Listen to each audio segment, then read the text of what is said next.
तो बायोटेक में दो ही स्टेप हमें सीखने हैं, जेनेटिक इंजीनियरिंग और bio processing engineering. Genetic engineering में हम देखते थे कि कैसे किसी जीन को पहले सेलेक्ट किया जाता है जिसमें हमारे डिजायर्ड करेक्टर होने चाहिए, फिर उसी जीन की हम क्लोनिंग करते हैं with the help of vector, फिर उस जीन को ट्रांसफर करते हैं होस्ट के अंदर, फिर उससे होस्ट से हमें प्रोडक्ट ऑप्टेन करने हैं सपोज।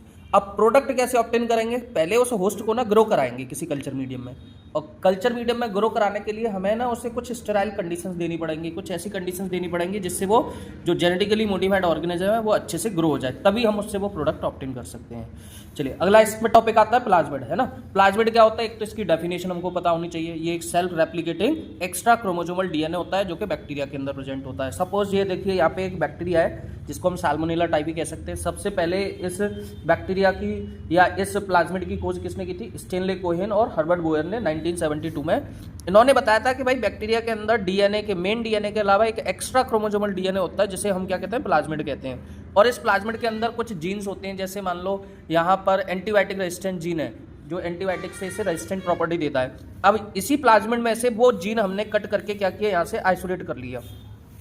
कट कैसे किया होगा, with the help of molecular scissor. और यहाँ पे मॉलिक्यूलर सीजर क्या होते हैं, रिस्ट्रिक्शन एंजाइम्स। इस प्लाज्मिड में से हमने ये निकाला। अब इस जीन को किसी दूसरे प्लाज्मिड में हमने लिंक किया with the help of ligase. पहले इस प्लाज्मिड को भी हमने सेम रिस्ट्रिक्शन एंजाइम से कट किया होगा, तो इसमें कट लगा के अब लाइगेज की हेल्प से इसको सील कर दिया, तो ये बन गया हमारा रिकॉम्बिनेंट डीएनए। अब इस रिकॉम्बिनेंट डीएनए को हम क्या कह सकते हैं, इसे वेक्टर डीएनए भी कह सकते हैं, क्योंकि ये एक व्हीकल की तरह काम करेगा। अब ये इस पीस ऑफ डीएनए को ये हमारे होस्ट के अंदर पहुंचाने में मदद करेगा। अब इस रिकॉम्बिनेंट डीएनए को हम ट्रांसफर कर देंगे किसी भी होस्ट ऑर्गेनिज्म के अंदर, सपोज ई कोलाई के अंदर। अब देखिए प्लाज्मिड और जीन हमने कहाँ से निकाला है, साल्मोनेला से, लेकिन ट्रांसफर किसमें कर दिया, ई कोलाई में। ई कोलाई को इसलिए यूज करते हैं हम क्योंकि ये फास्ट रेप्लिकेटिंग बैक्टीरिया होता है, ये विद इन 20 मिनट्स में अपने जैसे और बैक्टीरिया बना लेता है। तो इसके अंदर जब हमारा ये जो सेल्फ रेप्लिकेशन वाला मॉलिक्यूल था प्लाज्मिड, जब ये यहाँ कॉपी करेगा तो उतनी ही कॉपी हमारे इस जीन की हो जाएंगी जो इसमें लिंक है। अब ना इस पूरे चैप्टर में, ये जो बायोटेक का पहला चैप्टर है प्रिंसिपल एंड प्रोसेसेस, इस पूरे चैप्टर में हमें इसी पूरी प्रोसेस को 1 बाय 1 स्टेप बाय स्टेप समझना है। यानी हम ये कह सकते हैं कि ये पूरे चैप्टर का एक हमारा कलेक्टिव पूरा सार आ गया इस चैप्टर का। अब इसी को स्टेप बाय स्टेप हम एक एक करके समझेंगे। तो पहले हेडिंग होती है इसमें tool of recombinant DNA technology. जैसे सबसे पहला टॉपिक आता है इसमें tools of recombinant DNA technology, है ना। डीएनए आपको रिकॉम्बिनेंट डीएनए बनाना है तो किस किस चीज़ की जरूरत पड़ेगी, तो सबसे पहले रिस्ट्रिक्शन एंजाइम्स हैं जिनको मॉलिक्यूलर सीजर्स कहते हैं। 1963 में ई कोलाई से ये 2 टाइप के एंजाइम्स यहाँ पर डिस्कवर किए गए थे। एक ऐसा एंजाइम था जो डीएनए के ऊपर मिथाइल ग्रुप को डोनेट करता है, लेकिन एक ऐसा डीएनए पाया गया ई कोलाई में जो डीएनए को कट करता है। तो इसी एंजाइम को बाद में क्या कहा गया, रिस्ट्रिक्शन एंजाइम कहा गया। सबसे पहला जो रिस्ट्रिक्शन एंजाइम डिस्कवर किया गया था उसका नाम हिंटू रखा गया था।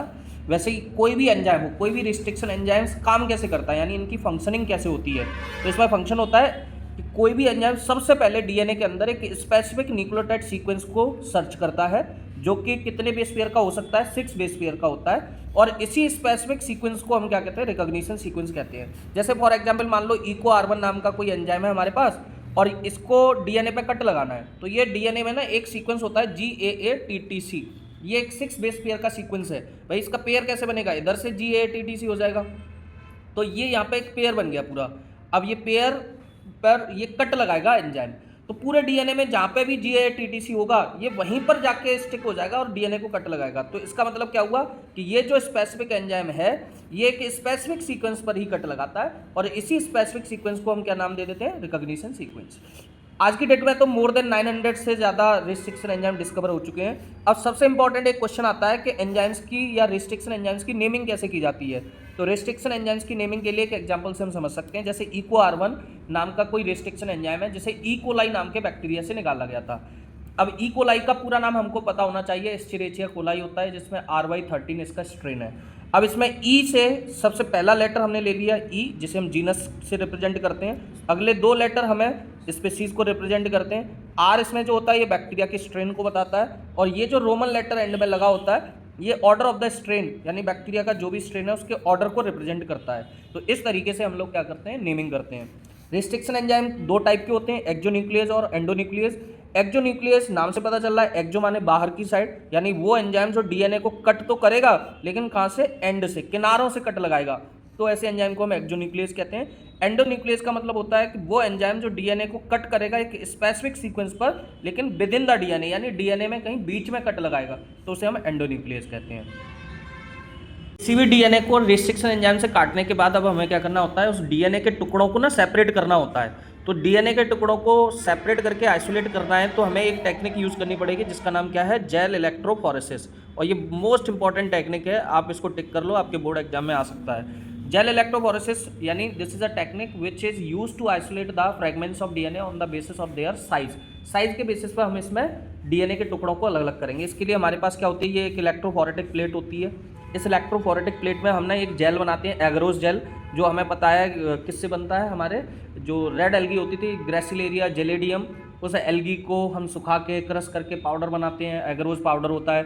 फिर उस पाउडर को हम क्या करते हैं, थोड़ा बॉईल कर देते हैं तो वो जेली बन जाता है, और उस जेली को जब इस प्लेट में पोर कर देंगे तो वो सॉलिडिफाई हो जाएगा।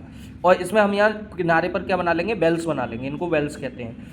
अब जो टेस्ट ट्यूब में जो आपका डीएनए है जो रिस्ट्रिक्शन एंजाइम से ट्रीटेड है, उसके जो टुकड़े हैं उस पूरे सोल्यूशन को इन वेल्स में हम लोड कर देते हैं। यहाँ पर डीएनए पे ये पॉजिटिव चार्ज, ये यहाँ नेगेटिव चार्ज होता है, यहाँ एक पॉजिटिव चार्ज होता है, ये इलेक्ट्रोड लगे होते हैं। अब हमें पता है कि हमारा डीएनए क्या होता है, हमारा जो डीएनए है वो नेगेटिवली चार्ज है ड्यू टू द फॉस्फेटाइंस। तो जैसे ही हम इसमें इलेक्ट्रिसिटी रन कराएंगे, इसमें एक हम सॉल्यूशन और डाल देते हैं, तो जैसे ही हम इलेक्ट्रिसिटी रन कराएंगे तो क्या होगा, जो डीएनए के टुकड़े हैं वो पॉजिटिव चार्ज की तरफ भागना शुरू कर देते हैं इलेक्ट्रिक फील्ड में।